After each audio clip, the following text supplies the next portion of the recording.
किसी भी पत्नी के लिए सबसे बुरा वक्त वो होता है जब उसे पति के चक्कर के बारे में पता चलता है। लेकिन क्या करे, शादी तो हो चुकी है, बच्चे भी हैं, तो क्या सिर्फ घर तोड़ना सही रास्ता है या फिर कुछ ऐसा? आजकल तुम मुझसे बहुत सी चीजें छुपाने लगे हो। क्या चल रहा है तुम्हारी जिंदगी में? बोलो ना। मतलब मैंने तुमसे क्या छुपाया है? कैसी बात कर रही हो? मैंने तो कुछ भी नहीं छुपाया है। पर तुम ऐसा क्यों पूछ रही हो? कुछ नहीं, ऐसे ही पूछ रही हूँ। तुम आजकल बहुत चुप चुप से रहते हो, कुछ पूछो तो ठीक से बताते नहीं। मुझे लगा कुछ बात होगी। देखो, शादी हुई है हमारी। ऐसी कोई बात नहीं है, बस मैं काम में थोड़ा थक जाता हूँ इसलिए। अच्छा, मैं अब ऑफिस के लिए निकलता हूँ। पति ऑफिस के लिए निकल जाता है। कहीं मैं कुछ ज्यादा तो नहीं सोच रही? जरूरी थोड़ी ना है कि उस लड़की के साथ इनका चक्कर चल रहा हो। ऐसा भी तो हो सकता है कि वो उनकी सिर्फ दोस्त हो। लेकिन नहीं, अगर वो इनकी दोस्त होती तो ये कभी उसके बारे में मुझसे छिपाते नहीं। आज भी जब मैंने उनसे पूछा तो उन्होंने उसका जिक्र तक नहीं किया। हो ना हो कुछ तो बात है। बीवी इस बात का पता लगाने के लिए कुछ दिन पति की जासूसी करती है। और एक दिन, क्या हुआ? आज ऑफिस से आने में इतनी देर कैसे हो गई? अ, तुम अभी तक सोई नहीं? मुझे लगा सो गई होगी। वो मैं ऑफिस में था, आज काम कुछ ज्यादा था ना, इसलिए आने में थोड़ी देर हो गई। चलो सो जाते हैं। लेकिन मैंने तुम्हारे दोस्त के फोन पर फोन किया था और तुम्हारे दोस्त से पूछा तो उसने कहा कि तुम ऑफिस से 7 बजे निकल गए थे और अभी 10 बज गए हैं। इतनी देर कहाँ थे तुम? अरे, तुमने मेरे दोस्त को मेरे बारे में पूछने के लिए फोन किया? लेकिन क्यों? अगर पूछना ही था तो मुझे फोन करके पूछ लेती। उसे फोन करने की क्या जरूरत थी? अच्छा थोड़ी ना लगता है उसे लगेगा कि तुम मेरी जासूसी कर रही हो। हाँ, तो कर रही हूँ जासूसी। और ना करती तो ये सब पता भी नहीं चलता। और तुम तो ऐसे बोल रहे हो जैसे जैसे मैं तुमसे पूछती और तुम मुझे सब कुछ सच सच बता देते कि तुम किसी दूसरी औरत के साथ हो, है ना? क्या? क्या हुआ? इतने हैरान क्यों हो? अच्छा, इसलिए ना कि इसको कैसे पता चल गया? मैंने तो बताया नहीं। क्या लगता है, अगर तुम नहीं बताओगे तो मुझे पता नहीं चलेगा? उस औरत की वजह से तुम यूं रोज रोज घर से बाहर रहते हो। उसकी वजह से तुम मेरे साथ अपनी छुट्टी का दिन भी नहीं बिताते हो। कौन है वो लड़की? और ये सब कब से चल रहा है? मुझे सब जानना है। देखो, मैं तुम्हें इसके बारे में बताना चाहता हूँ, लेकिन लेकिन क्या? बता नहीं पाए? मैंने तुमसे कितनी बार पूछा लेकिन तुमने नहीं बताया। मैं तुम्हें कल तक का समय देती हूँ, मुझे इसके बारे में सब जानना है। अगले दिन, देखो प्रीति, मैंने जानबूझकर ये सब नहीं किया। मैंने अपने आप को रोकने की बहुत कोशिश की, लेकिन नहीं रोक पाया। अच्छा, कौन है वो और ये सब कब से चल रहा है? सब कुछ बताओ मुझे। लेकिन जब मैंने उसे अपनी माँ से मिलाया तो मेरी माँ ने उससे शादी के लिए साफ इनकार कर दिया और मेरी शादी तुमसे करवा दी। शादी के बाद मैंने उसे भूलने की बहुत कोशिश की, लेकिन नहीं भुला पाया। इसका मतलब हमारी शादी के बाद भी तुमने कभी उससे बात करना छोड़ा ही नहीं? तुमने शादी के बाद भी ये अफेयर चलने दिया? अरे, कम से कम मेरे बारे में एक बार तो सोच लिया होता। मैंने बहुत सोचा सच में, लेकिन क्या करूं मैं? वो एक गरीब घर की लड़की है। मैंने तो उसके बारे में सोचना भी बंद कर दिया था, लेकिन इंसानियत के नाते, खैर, तुम नहीं समझोगी। बीवी पति की पूरी बात सुनकर बहुत दुखी हो जाती है और अगले दिन वो दीप्ति से मिलने उसके घर जाती है। अरे, तुम तो प्रीति हो ना? आओ, अंदर आओ। क्या बात हो गई? तुम्हारी इतनी तारीफ सुनी है कि मुझे खुद तुमसे मिलने की बहुत इच्छा थी। अच्छा हुआ तुम आ गई। कैसी हो? तुम्हें देखकर तो लगता है कि तुम बिल्कुल ठीक हो। हाँ, मैं तो एकदम बढ़िया हूँ। तुम कैसी हो? वाह, देखो पूछ भी कौन रहा है। जिसने मेरा घर बर्बाद कर दिया वही मुझे पूछ रही है कि मैं कैसी हूँ। शर्म नहीं आती ऐसी हरकतें करते? शर्म? शर्म वाला कौन सा काम कर दिया मैंने? मुझे कुछ समझ में नहीं आ रहा। अच्छा, मेरा घर बर्बाद करके तुम्हें चैन नहीं मिला, इसलिए अब मेरा हाल जानकर मुझ पर हंसना चाहती हो? ये तुम क्या बोल रही हो? मैंने तुम्हारा घर कैसे बर्बाद किया है? मेरी सौतन बनकर मुझसे ही पूछ रही हो? बीवी दीप्ति को सब बताती है। ये सब क्या बोल रही हो? मैंने कभी उसे पसंद नहीं किया। मैं बस उसकी रिस्पेक्ट करती हूँ क्योंकि उसने बचपन से लेकर आज तक मेरी बहुत मदद की, वो चाहे पढ़ाई हो या नौकरी। इसके लिए मैं उसकी एहसानमंद हूँ, उससे ज्यादा कुछ नहीं। मैंने उसे हमेशा एक अच्छा दोस्त समझा है और कुछ नहीं। क्या? इसका मतलब तुम उनसे प्यार नहीं करती? मुझे लगा तुम दोनों का चक्कर। हाय रे, मैंने अपने पति के बारे में क्या क्या नहीं सोच लिया। तुम पागल तो नहीं हो गई? मैं एक शादीशुदा आदमी से प्यार क्यों करूंगी? बिल्कुल भी नहीं। वो सिर्फ मेरा अच्छा दोस्त है और कुछ नहीं। तुम कहो तो मैं उसको भी यही बात बोलने को तैयार हूँ। वैसे मेरी शादी के लिए पैसे नहीं है। मैं जो कमाती हूँ मेरे पिताजी को दे देती हूँ, जिससे वो घर चलाते हैं। पिता बिस्तर पर लाचार है, इसलिए कोई लड़का देखने वाला भी नहीं है। इतने में पति आ जाता है। देखा, मैंने कहा था ना ऐसा कुछ नहीं है। बस मैं सोच रहा था कि क्यों ना हम दोनों मिलकर इसकी शादी करवा दें। तुम भी देखो कोई लड़का। पहले तो आप मुझे माफ कर दीजिए। न जाने मैं क्या क्या सोच रही थी। हाँ है ना, कई लड़के हैं और मैं तो कई ऐसी संस्थाओं को जानती हूँ जहाँ गरीब लड़कियों की शादी करवाई जाती है। पर आप मुझे माफ कर दीजिए। अरे उसकी कोई जरूरत नहीं है, मैंने सब सुन लिया है। लगता है मैंने ही खुद से कुछ ज्यादा सोच लिया। प्रीति, मुझे माफ कर दो। मेरी वजह से तुम्हें इतना सब कुछ सहना पड़ा। लेकिन मैं आज के बाद तुमसे वादा करता हूं कि आज से मैं तुम्हें एक अच्छा पति बनकर दिखाऊंगा। तो क्या आप दोनों मिलकर मेरी शादी के लिए लड़का देखेंगे? हाँ हाँ, क्यों नहीं। मेरी बीवी ने जो बात बोल दी तो वो करके ही रहती है, क्या? हाँ क्यों नहीं। अब तक की इसकी जिम्मेदारी आपने ली, आगे मैं देखूंगी। लेकिन सच्ची, तुमने मेरे साथ शादी की, ये मेरा सौभाग्य है। और मेरा भी कि आपने इनसे शादी की। बस अब तो आप दोनों मिलकर मेरी शादी करवा ही दो। गलत फहमियां दूर हो जाती है और सब मिलकर हंसने लगते हैं। पति पत्नी मिलकर खुशी खुशी रहने लगते हैं और दोनों मिलकर दीप्ति की शादी भी करवा देते हैं। हर लड़की शादी के वक्त कई सपने लेकर ससुराल आती है। वो एक अच्छी बहू बनना चाहती है, लेकिन जब सास ऐसी हो तो क्या होता है? देखिए जरा। अरे इसमें मेरी एक फाइल रखी हुई थी, वो कहाँ चली गई? और ये मेरा बैग किसने छेड़ा? कोमल, ये सब क्या है? वो तुम्हारा बैग बहुत गंदा पड़ा हुआ था ना, इसलिए मैंने उसे धो दिया। और मैंने सारी फाइल्स यहीं रखी हुई थी। रुक जाओ, मैं ढूंढ कर देती हूँ। तुमसे कितनी बार कहा है कि मेरे सामान को हाथ मत लगाया करो, क्यों बार बार उनको छेड़ती रहती हो? मैं तो बस वो। अब क्या कर दिया तूने इतनी सुबह सुबह मेरे बेटे का खून जलाने के लिए? वो जो ज्वालामुखी की तरह फूट रहा है। कितनी बार कहा है तुझे कि जितना बोला जाए केवल उतना काम कर, उससे ज्यादा अपना दिमाग दौड़ाने की कोशिश मत किया कर। ठीक है माँ जी, मैं अब से इनकी कोई भी चीज को हाथ नहीं लगाऊंगी। मुझसे गलती हो गई, सॉरी।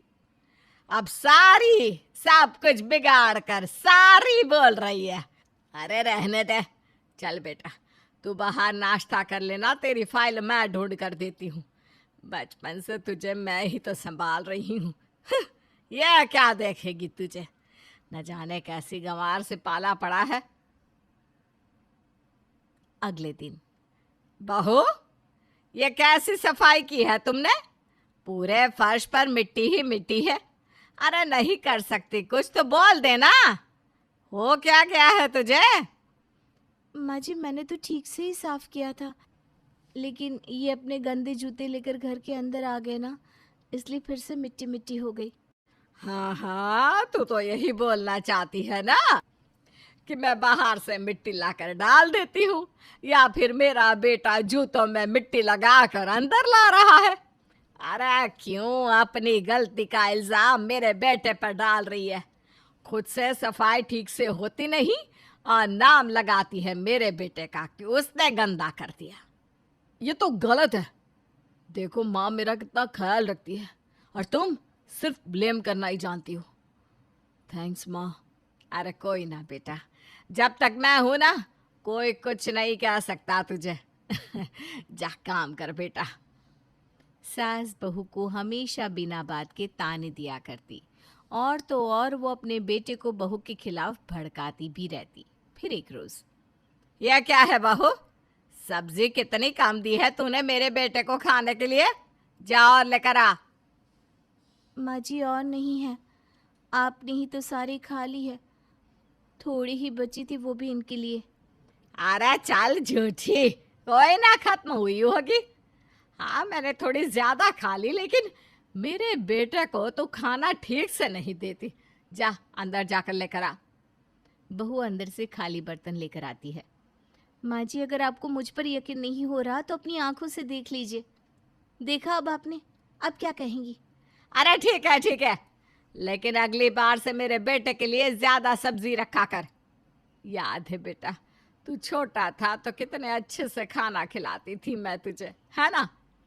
कोई बात नहीं माँ, इसको तो मेरा ख्याल ही नहीं है। रहने देना माँ, कोई ना। बेटा वहां से खाना खाकर चला जाता है। बहू बेटे के पास जाती है।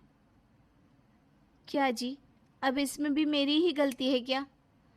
आपसे तो क्या बोलूं, आप तो हमेशा माँ की ही साइड लेते हैं। चाहे गलती उनकी हो या ना हो, तब भी डांट तो मुझे ही पड़ती है। ऐसे ही सास हर समय अपने बेटी का साथ देती और अपनी बहू को ताने। लेकिन एक दिन, ये ताश का पत्ता इनकी जेब में क्या कर रहा है?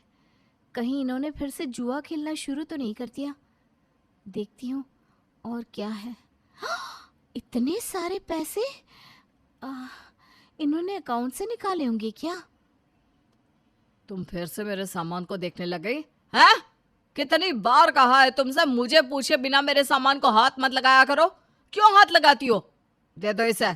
आपने फिर से जुआ खेलना शुरू कर दिया क्या?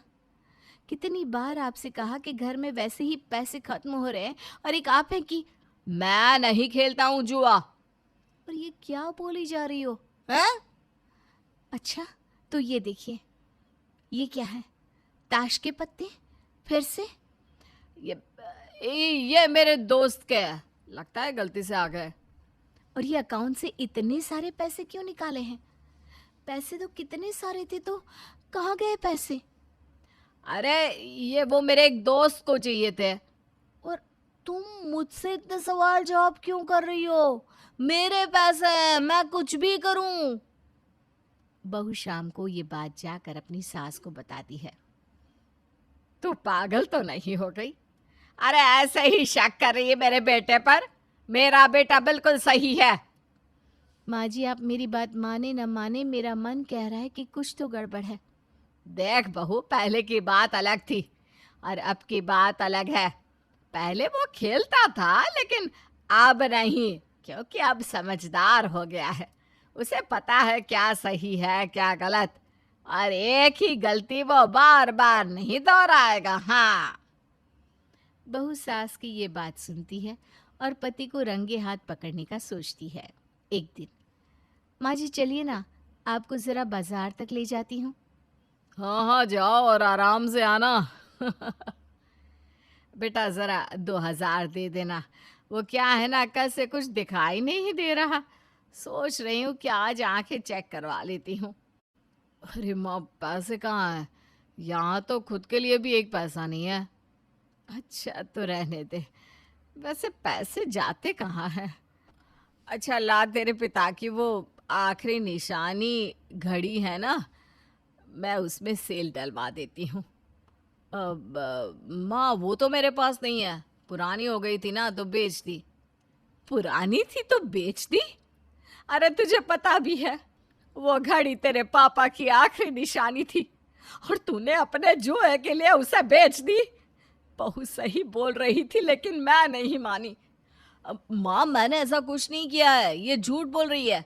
आप इसका साथ कैसे दे सकती हैं? अच्छा तो तेरा साथ दूं जो अपने जुए के लिए घर की चीजों को बेचने पर उतर आया है? आप ऐसा कैसे कर सकते हैं? आप नहीं जानते पहले हमने आपकी इस आदत को कितनी मुश्किल से छुड़वाया था और फिर से आप वही आदत अपना रहे हैं। अरे थोड़ा सा खेल लिया तो क्या गलत कर दिया? और तुम होती कौन हो यहाँ ज्ञान झाड़ने वाली? अपना काम तो ठीक से होता नहीं, बढ़िया ही दूसरों को सुनाने वाली। अरे चुप कर। गलती खुद की, ऊपर से बहू को सुना रहा है। सही बोल रही है वो। तूने अगर फिर से कुछ भी उसे बुरा कहा तो मुझसे बुरा कोई नहीं होगा। आज आप बता ही दो कि आपको जुआ खेलना है या इस घर में रहना है। तुम होती कौन हो मुझे इस घर से निकालने वाली? तेरी बीवी और मेरी बहू, और वो जो भी बोल रही है ठीक बोल रही है। जब तक जुआ खेलना बंद ना कर दे तब तक इस घर में अपने कदम तक मत रखना। खुद तो डूबेगा और अपनी इस गलत आदत से इस घर को भी डुबाएगा। इसलिए तू इस घर से और यहाँ के लोगों से दूर रह। बहू अपनी सास को अपना साथ देता देख बहुत खुश हो जाती है और सास को गले लगा लेती है। लालची भाभी। एक घर में 4 भाई रहा करते थे। उन 4 भाइयों में से 3 की शादी हो चुकी थी और सबसे छोटे भाई कौशल की अब तक शादी नहीं हुई थी। सबसे बड़ी भाभी का नाम था कविता, दूसरी का नाम स्वाति और तीसरी भाभी का नाम करिश्मा। तीनों बड़े भाई एक दुकान पर बैठा करते थे और वैसे उनकी कमाई कुछ ज्यादा नहीं थी, जबकि कौशल एक बहुत बड़ी कंपनी में काम करता था और उसकी सैलरी उन तीनों से कहीं ज्यादा थी। एक दिन, अरे देवर जी, आज तो आपकी तनख्वाह आई होगी, अपनी भाभीयों को भी कुछ गिफ्ट दिलवा दो। हाँ देवर जी, करिश्मा ठीक ही तो कह रही है। अब हमारे अलावा और है ही कौन जिस पर आप खर्चा कर सकते हो। हाँ देवर जी, ये दोनों सही कह रही हैं। चलिए ना आज मार्केट में जाकर शॉपिंग कराते हैं। हाँ हाँ, क्यों नहीं। वैसे भी मेरी सैलरी अभी पिछले महीने ही बढ़ी है, इसलिए आप लोगों को पार्टी देना तो बनता ही है। कौशल अपनी तीनों भाभीयों को लेकर मार्केट में पहुंचता है। बताइए आप लोगों को क्या चाहिए। सबसे पहले बड़ी भाभी बताएंगी। मुझे तो एक अच्छी सी सिल्क की साड़ी दिला दो देवर जी, बहुत दिनों से लेने की सोच रही थी, लेकिन आपके भाई की कमाई तो इतनी है नहीं। और मुझे ना कॉस्मेटिक दिलवा दो, बहुत दिनों से मेकअप का सामान खरीदना था, आपके भैया तो सुनते ही नहीं है। अरे करिश्मा भाभी, आप भी अपनी पसंद बता दीजिए। देवर जी, मुझे तो सोने की कंगन चाहिए। शादी के बाद से आपके भाई ने मुझे सोने की कोई चीज नहीं दिलवाई। अच्छा ठीक है, मैं आप सबको आपकी पसंद की चीजें दिलवा देता हूँ। लेकिन देवर जी, करिश्मा तो सोने के कंगन ले रही है और मैं सिर्फ साड़ी। ये तो गलत बात है, हमें भी सोने की चीजें चाहिए, हम क्यों पीछे रहे।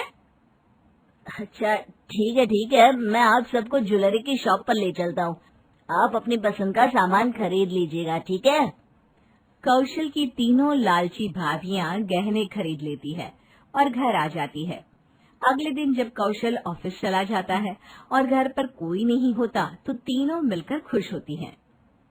वैसे भाभी मजा आ गया, हमारे देवर जी तो हम पर खूब खर्चा करते हैं। सही कहती हो करिश्मा, तुमने सोने के कंगन मांगकर अच्छा किया, इस बहाने हमारा भी भला हो गया। लेकिन कविता उस वक्त चुपचाप बैठी थी, ऐसा लग रहा था जैसे वो कुछ सोच रही हो। ये देखकर करिश्मा और स्वाति को हैरानी हुई। क्या हुआ बड़ी भाभी, सोने के गहने लेकर भी खुश नहीं हो क्या? लगता है भाभी को 9 का हार चाहिए था। अरे कोई बात नहीं, अगली बार देवर जी की जेब ढीली करवा कर वो भी निकलवा लेंगे। तुम दोनों बेवकूफ की बेवकूफ रहोगी। अरे मैं तो जरा दूर की सोच रही थी। मतलब आप कहना क्या चाहती हैं? अरे मैं तो सोच रही हूँ कि जब तक देवर जी की शादी नहीं हो रही वो हमारे ऊपर खर्चा कर रहे हैं। एक बार अगर बीवी आ गई तो फिर सोच लेना, हम तीनों की तरफ देखेंगे भी नहीं।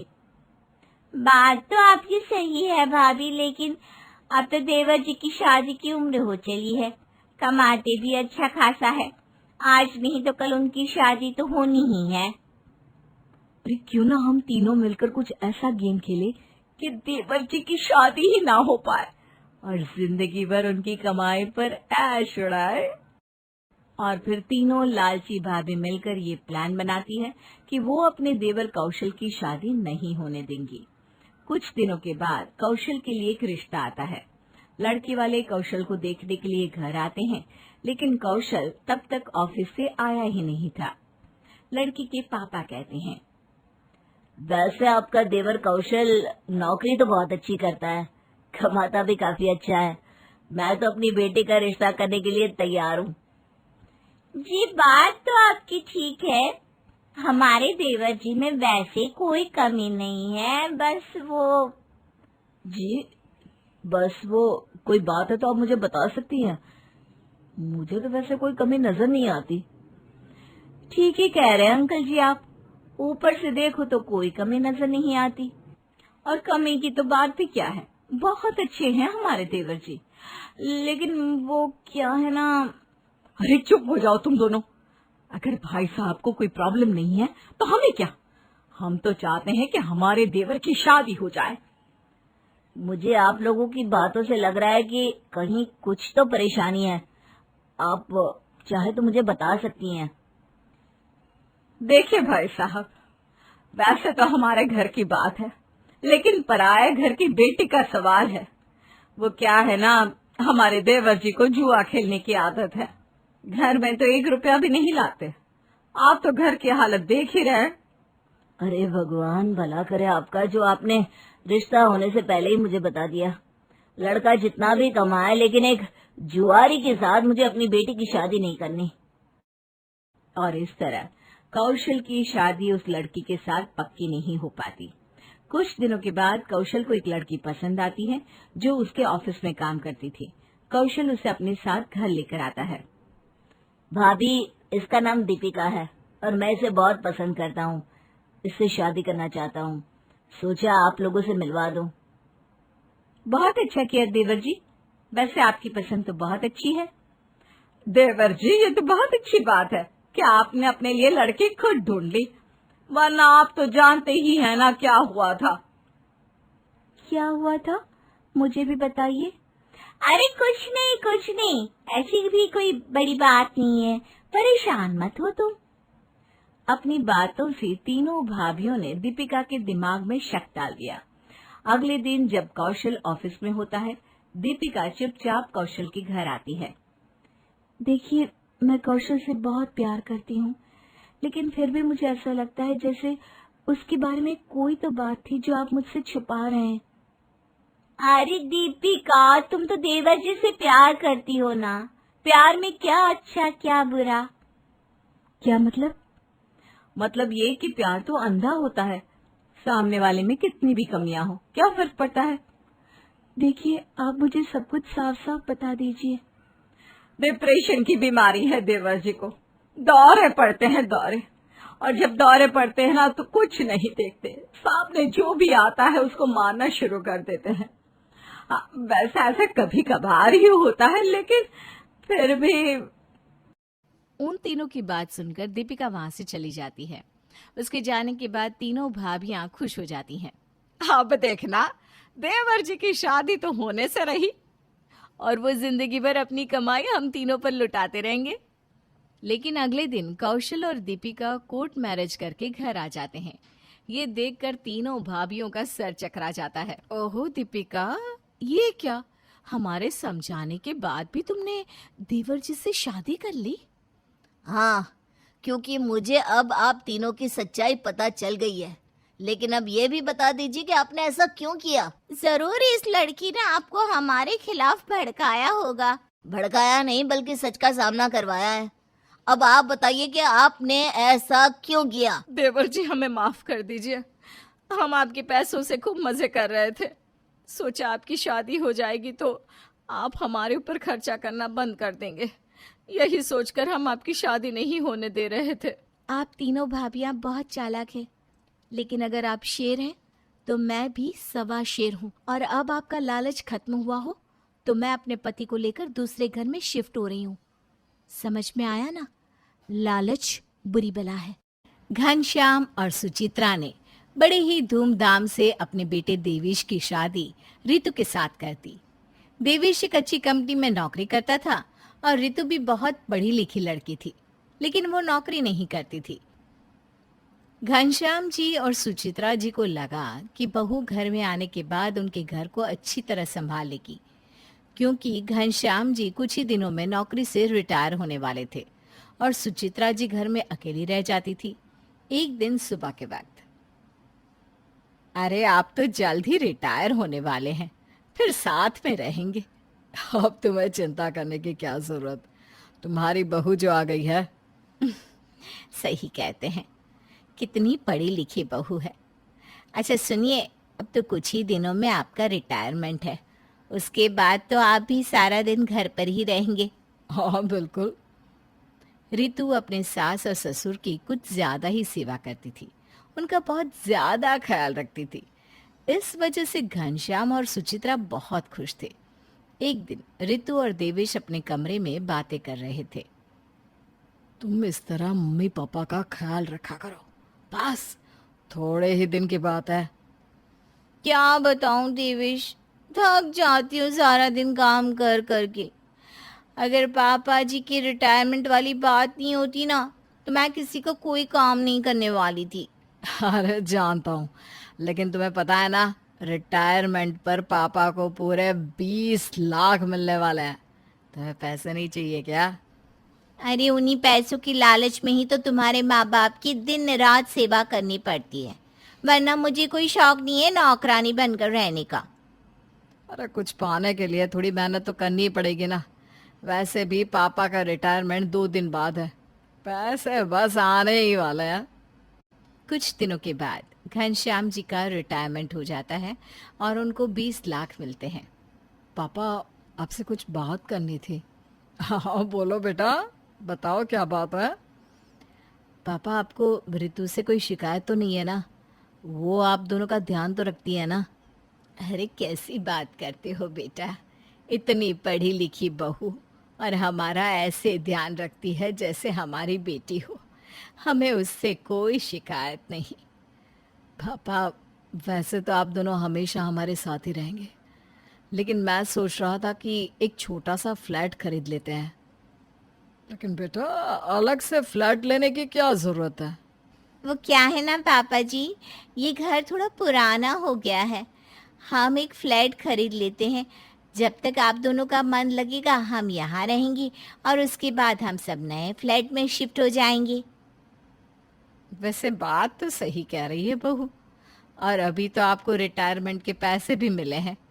जो हमारा है वो इन बच्चों का ही तो है, खरीद लेने दीजिए ना घर। तुम ठीक कहती हो, और हमें तो बच्चों के साथ रहना है। वो नए घर में रहेंगे तो हमें भी तो नए घर में रहने को मिलेगा। सुचित्रा और घनश्याम अपने पैसे देकर देवेश को नया घर दिलवा देते हैं। कुछ दिनों के बाद रितु का नेचर अपने सास ससुर के लिए बदलने लगता है।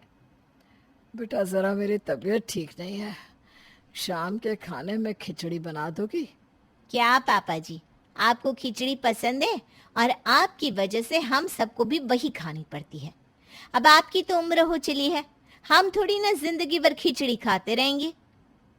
क्या हुआ बहू, तुम्हारा मूड ठीक नहीं है क्या? मूड की क्या बात है, मुझे जॉब करनी थी, लेकिन आप लोगों की सेवा करने के चक्कर में मैं कभी जॉब नहीं कर पाई। अरे बेटा, तो इसमें परेशान होने वाली क्या बात है? तुम एक काम करो, तुम जॉब करना शुरू कर दो। वैसे भी अब तो मैं सारा दिन घर में ही रहता हूँ, सुचित्रा को भी अकेले नहीं रहना पड़ेगा। रितु, जब मम्मी पापा कह रहे हैं तो तुम्हें जॉब करना शुरू कर देना चाहिए। कुछ ही दिनों में रितु नौकरी करना शुरू कर देती है। एक अच्छी कंपनी में उसकी जॉब लग जाती है। जॉब लगने के बाद एक दिन शाम के वक्त रितु अपने सास ससुर से कहती है, मम्मी पापा, मैं और देवेश नए घर में शिफ्ट होना चाहते हैं। वहाँ से मेरा ऑफिस भी पास पड़ेगा और वैसे भी अब मेरी जॉब लग गई है, तो हमें नए घर में रहना चाहिए। बेटा, जैसी तुम्हारी इच्छा, तुम जब चाहो हम ये घर खाली करके वहां चलेंगे। अरे मम्मी, आप समझी नहीं। क्या नहीं समझे बेटा? क्या बात है, कुछ कहना चाहते हो क्या? मम्मी जी, पापा जी, मैं बताती हूँ। मेरी अभी नई नई नौकरी लगी है। अगर आप दोनों भी मेरे साथ उस घर में रहेंगे तो मैं अपनी नौकरी पर ध्यान नहीं दे पाऊंगी। सारा दिन बस आपके काम में ही लगी रहूंगी। अरे नहीं नहीं बेटा, ऐसी तो कोई बात नहीं है। मैं तुम्हारी मदद भी करूंगी और हमारे काम की ना तो चिंता मत कर। देखो बेटा, हम तुम्हें बिल्कुल परेशान नहीं करेंगे, लेकिन घर लेने से पहले यही तो बात हुई थी ना कि हम सब साथ में रहेंगे। पापा, तो क्या आप ये कहना चाहते हैं कि वो घर आपके पैसों से लिया है, इसलिए उस पर हमारा कोई अधिकार नहीं? अरे नहीं नहीं बेटा, गलत समझ रहे हो। अच्छा ठीक है, तुम दोनों उस घर में शिफ्ट हो जाओ, हम यहीं रह लेंगे। लेकिन तुम दोनों हमसे मिलने तो आया करोगे ना? हाँ मम्मी जी, संडे की छुट्टी हुआ करेगी, हम उसी दिन आपसे मिलने आएंगे। रितु और देवेश सुचित्रा और घनश्याम को पुराने घर में छोड़कर नए घर में शिफ्ट हो जाते हैं।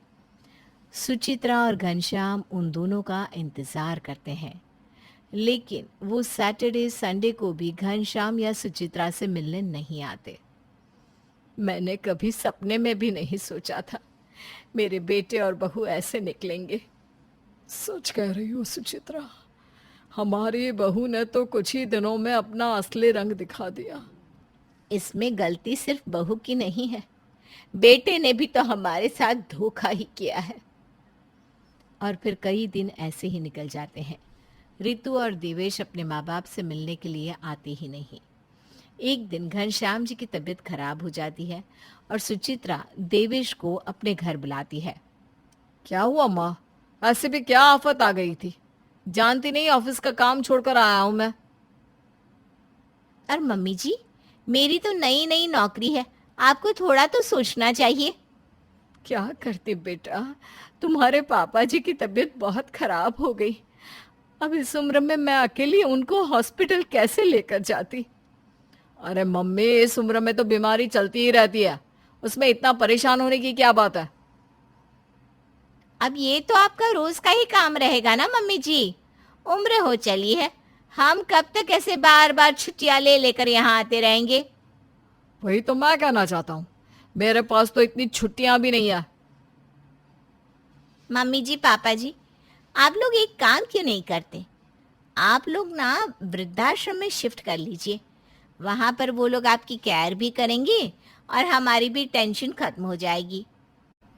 घनश्याम और सुचित्रा वृद्धाश्रम में जाने से मना कर देते हैं। देवेश और रितु वापस अपने घर लौट जाते हैं।